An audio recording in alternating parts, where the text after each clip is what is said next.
Morning बच्चों, पिछले video में मैंने आपको लेट का यूज़ बताया था कि लेट का यूज़ करके कैसे ट्रांसलेशन करते हैं।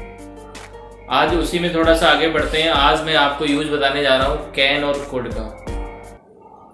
तो कैन और कुड का यूज़ कब होता है वो मैं आपको बताने जा रहा हूँ। कैन, जिस तरह से कैन का यूज होता है उसी तरह से प्रेजेंट टेंस में कैन का यूज और पास्ट टेंस में कुड का यूज होता है। तो जरा देखें कैन का यूज किस किस परिस्थिति में होता है।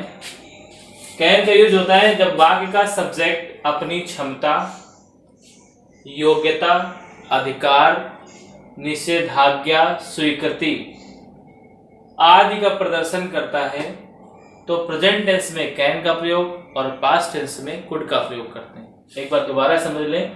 जब वाक्य का सब्जेक्ट अपनी क्षमता, योग्यता, अधिकार, निषेधाज्ञा और स्वीकृति आदि का प्रदर्शन करता है तो ऐसी दशा में सब्जेक्ट प्रेजेंट टेंस में कैन का प्रयोग, पास्ट टेंस में कुड का प्रयोग करते हैं। अब जरा गौर करें, जैसे सेंटेंस है अभी इसको हम समझेंगे। मैं इस दीवार से कूद सकता हूं। इसका मतलब मेरे अंदर ये क्षमता है कि मैं इस दीवार के आर पार कूद सकता हूं या कूद सकता हूं। तो देखिए कैसे बनेगा, I can jump over this wall. तो इसका रूल क्या होता है वो रूल देख लें। यहां पे मैं लिख दे रहा हूं।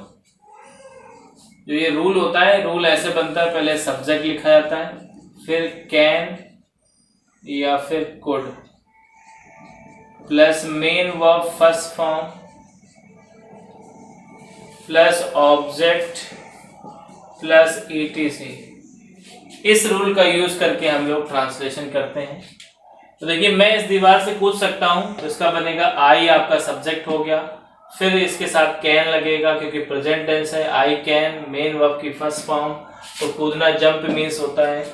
अब इसके बाद कहां से कूद सकते हो, इस दीवार से, तो ओवर दिस वॉल, मतलब इस दीवार को पार करके कूद सकता हूं। तो I can jump over this wall ऐसे बनेगा।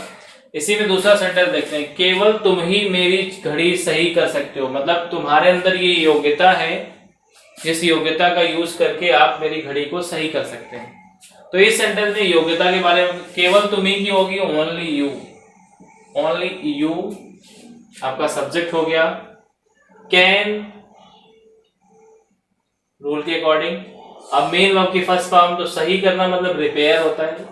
ओनली यू कैन रिपेयर क्या, मेरी घड़ी, माई वॉच ऐसे बना देंगे। अब देखिए केवल पापा ही तुम्हें क्षमा कर सकते हैं। इसमें देखिए पापा के पास ये अधिकार है आपको क्षमा करने का। तो इस सेंटेंस में आप देख रहे हैं कि यहाँ पे अधिकार व्यक्त हो रहा है सब्जेक्ट का। तो ऐसी कंडीशन में भी हम कैन का यूज करते हैं प्रेजेंट टेंस में। तो केवल पापा ही, तो ओनली फादर कैन। अब क्षमा करना आपका पर्डन मीन होता है, तो ओनली फादर कैन पर्डन किसको, तुम्हें, तो यू। निषेधाज्ञा मतलब होता है नेगेटिव सेंटेंस, नकारात्मक बात कही जाए, जैसे अब तुम मेरे घर नहीं आ सकते हो, मतलब आपको मना किया जा रहा है आने के लिए। तो you can not come to my home now. तो आपने देखा यहाँ पे निषेधाज्ञा के लिए भी हम कैन का यूज करते हैं। आप मेरा स्कूटर ले सकते हैं।